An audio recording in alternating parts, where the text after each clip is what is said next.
काही शेअर घ्यायच्या अगोदर त्याचा प्रमोटर कोण आहे आणि त्याचा स्वभाव कसा आहे हे समजणं फार महत्त्वाचं असतं. तर चला जाणून घेऊया सुभाष चंद्रा यांचा स्वभाव. तर सुभाष चंद्रा झी लिमिटेड याची स्थापना केली.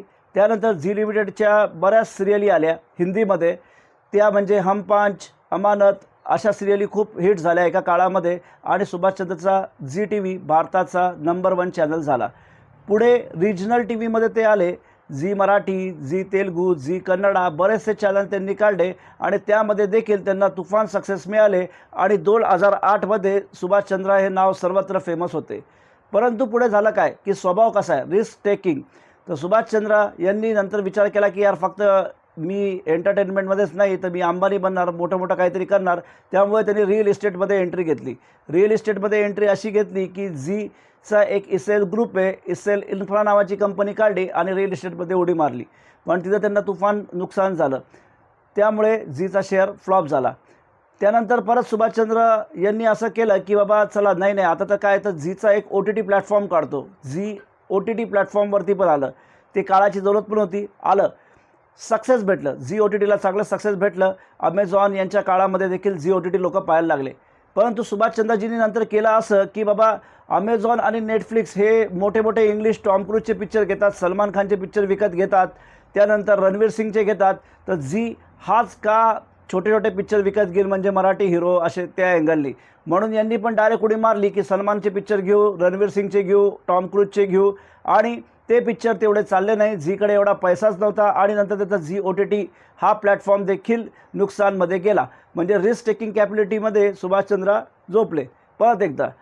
त्यानंतर मग आता पुढे काय, तर आता सुभाषचंद्रांनी विचार केला की यार झी तर आता आपला तर सगळा पैसा अटकलेला रिअल इस्टेटमध्ये गेला, तर आता करावं काय. तर मग त्यांनी 3 नंबर त्यांनी सोनीसोबत मर्जर करायचा प्रयत्न केला की सोनीसोबत मर्जर करूया. सोनी हा एक मोठा ग्रुप आहे, सोनीसोबत लग्न करून झीला मोठं करूया. परंतु त्यांचा अगोदर डायव्हर्स होऊन गेला आणि त्या काळामध्ये बरेचसे फंड आले, झीचा शेअर वाढला पण आणि त्यानंतर त्याचा सगळा फ्लॉप शो झाला. म्हणजे परत एक मोठी उडी मारायचा प्रयत्न केला सुभाषचंद्रजींनी, परंतु उडी ही खड्ड्यामध्ये पडली.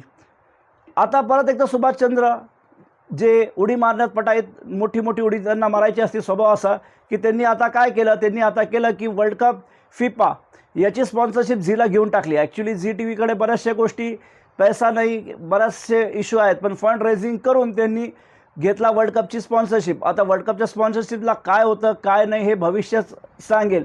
परंतु हॉटस्टार किंवा अंबानीचा यांनीसुद्धा त्याचा प्रयत्न केला नाही, परंतु सुभाषचंद्रजींनी तो प्रयत्न केला. म्हणजे काय, सोपं एकच सोल्युशन. सुभाषचंद्रजीचा स्वभाव असा आहे की लंबी उडी मारायची, लंबी छलांग. झालं तर IAS ऑफिसरच बनेल, नाहीतर काहीच नाही, तलाठी नको, डायरेक्ट भिकारी राहील या गोष्टीमध्ये. तर हा स्वभाव आहे आपल्या प्रमोटरचा, हे आपण जाणून घ्यावं आणि ज्याचा स्वभाव याला सूट होईल त्यांनी झीमध्ये इन्व्हेस्टमेंट करायला पाहिजे. तर आपण सुभाषचंद्रजीचा स्वभाव पूर्णपणे समजून घेतला प्रमोटरचा. त्यानंतर शेअर मार्केटमध्ये यायच्या अगोदर आपला स्वतःचा देखील स्वभाव समजायला पाहिजे. तर ज्यांचा स्वभाव हा मोठी उडी घ्यायचा आहे, ज्यांना मोठी उंच झेप, उंच भरारी घ्यायची आहे, त्यांच्यासाठी हा झी लिमिटेड हा शेअर आहे.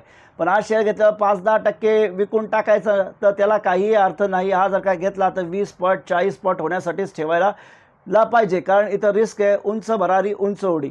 तर जर का तुमची इच्छा ही मोठा मल्टीबॅगर आणि रिस्क घ्यायची असेल तर हा शेअर एक मल्टीबॅगर बनायचं पोटेन्शियल ठेवू शकतो.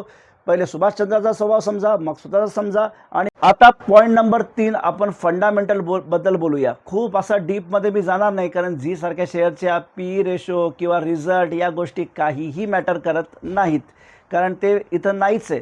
झीमध्ये मॅटर काय करतं, तर झी का घ्यायला पाहिजे, तर झीची बॅलन्स शीट पाहायला गेलं तर 16,000 करोडची बॅलन्स शीट आहे, 8,000 करोडचं मार्केट कॅप आहे. म्हणजे बॅलन्स शीटच डबल आहे. आणि आजच्या आज जर का कंपनी बंद करून टाकली तर बुक व्हॅल्यू जर का पाहायला गेलं तर 170 रुपये. म्हणजे सध्या शेअर 90 रुपये चालू आहेत, 90ला बाय, 170 कंपनी बंद पडली तर 170 रुपये मिळतील.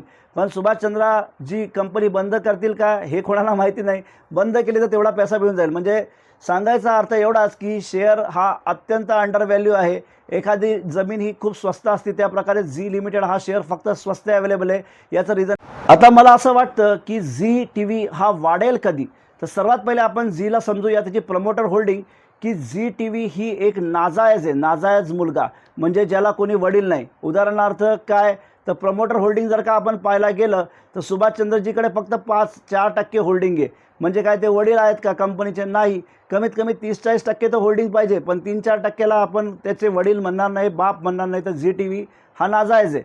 त्यानंतर पाहायला गेलं FII DIIची होल्डिंग, तर FII जे आलेले आहेत जसं प्लुटस वेल्थ यांची आहे बऱ्यापैकी होल्डिंग, पण ते कधी आले? जेव्हा त्यांना असं वाटलं की बाबा याचं लग्न सोनीसोबत होतं आहे, त्या काळात त्यांना वाटलं की याला नाव मिळालं, चांगला बाप मिळाला, तर त्या काळामध्ये प्लुटस वेल्थ आणि ते याच्यामध्ये आले. LIC आला, ICICI प्रुडेन्शियल म्युच्युअल फंड आले आणि ते सगळे नंतर डायव्हॉर्स झाला म्हणून ते सगळे अटकून गेले. म्हणजे ते त्याचे वडील आहेत का? नाही. तर मुख्य समस्या ही या कंपनीची अशी आहे की कंपनी अतिशय स्वस्त आहे, परंतु या कंपनीला वडील नाही आहे, कोणी वाली नाही आहे. तर मग कंपनीचा शेअर 10 ते 20 गुणा होईल कधी? तर या कंपनीला कधी कोणी वाली मिळाला तर.